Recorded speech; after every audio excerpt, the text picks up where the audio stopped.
राष्ट्रवादीच्या विलीनीकरणाच्या चर्चेत फडणवीस नव्हते। फडणवीसांना विलीनीकरणावरती बोलण्याचा अधिकार काय मला माहित नाही, शरद पवार यांचा निशाणा।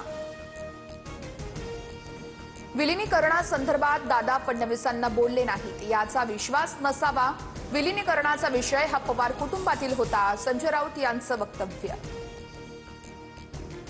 दादांचा पक्ष हा पटेलांचा नाही, पटेल तटकरेंचे दोन्ही पाय भाजपात, राऊतांची टीका।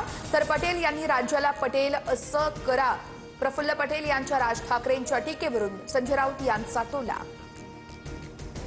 सुनेत्रा पवार उपमुख्यमंत्री झाल्याचा आनंदच, मात्र शपथविधीवर मला भाष्य नाही करायचं, पवारांचं वक्तव्य। दरम्यान पवार शपथविधीला उपस्थितही नव्हते।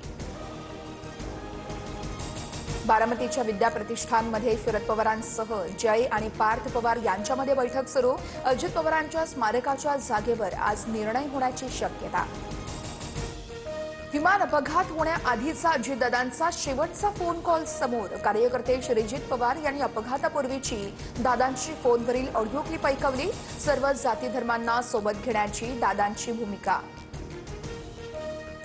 राज्यात नव्या निविदांना ब्रेक, अर्थ खात्याची सूत्र हाती घेताच फडणवीसांचे निर्देश। तिजोरीवरील ताण पाहता मुख्यमंत्र्यांकडून काटकसरीचे आदेश। 15 फेब्रुवारीपासून खरेदी ही प्रस्ताव यांना स्थगिती देण्यात येणार असल्याची माहिती। मुंबई महापालिकेच्या महापौर पदाच्या निवडणुकीचा कार्यक्रम जाहीर। 7 फेब्रुवारीला अर्ज स्वीकारणार, तर 11 फेब्रुवारीला महापौरांची घोषणा होणार। मुंबई पालिकेत दोन्ही शिवसेना पक्षाला एकाच कार्यालय विभाजन करून देण्याची शक्यता। पक्षफुटीनंतर कार्यालयांची संख्या वाढल्यानं निर्णय, तर पालिकेकडून लवकरच कार्यालय विभाजनाचं काम केलं जाणार।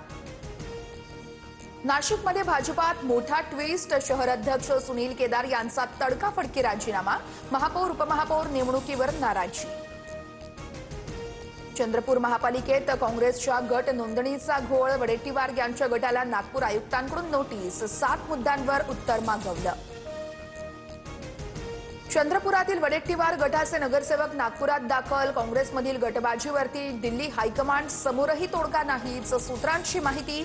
दोन्ही नेत्यांना महापौरपदाचा निर्णय निकाली काढण्याच्या सूचना।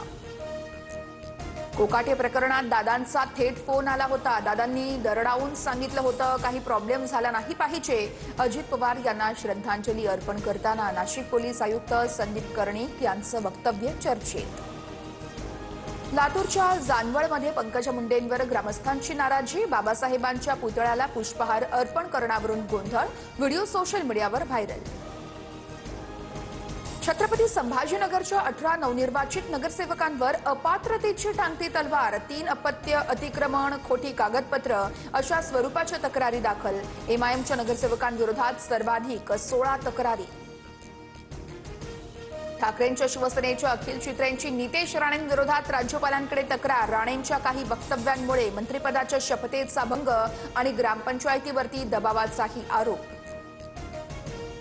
अर्थसंकल्पीय अधिवेशनाचा आज 6वा दिवस। आभार प्रस्तावावर चर्चा, तर संध्याकाळी 5 वाजता पंतप्रधान मोदींचं भाषण होणार। तर काँग्रेसच्या 8 खासदारांना निलंबित केल्यानं आजही गोंधळ होण्याची शक्यता। मुंबई पुणे एक्सप्रेस वेवर 17 तासांपासून प्रचंड वाहतूक कोंडी। टँकर पलटी झाल्यानं महामार्गावरती भीषण परिस्थिती। गॅस गळती अजूनही थांबली नाही, वाहतूक पूर्णपणे बंद। मुंबईतील प्रदूषणावर हायकोर्टाची कडक भूमिका। निवृत्त न्यायमूर्तींच्या अध्यक्षतेखाली उच्चाधिकार समिती स्थापन। हवेचा दर्जा सुधारत नसल्याबद्दल हायकोर्टाकडून चिंता व्यक्त। नाशिक महापालिकेची थकबाकी 700 कोटींच्या वर। वसुलीसाठी जप्तीच्या नोटिसा जारी, तर 6 लाखाहून अधिक मिळकत धारकांमध्ये थकबाकी।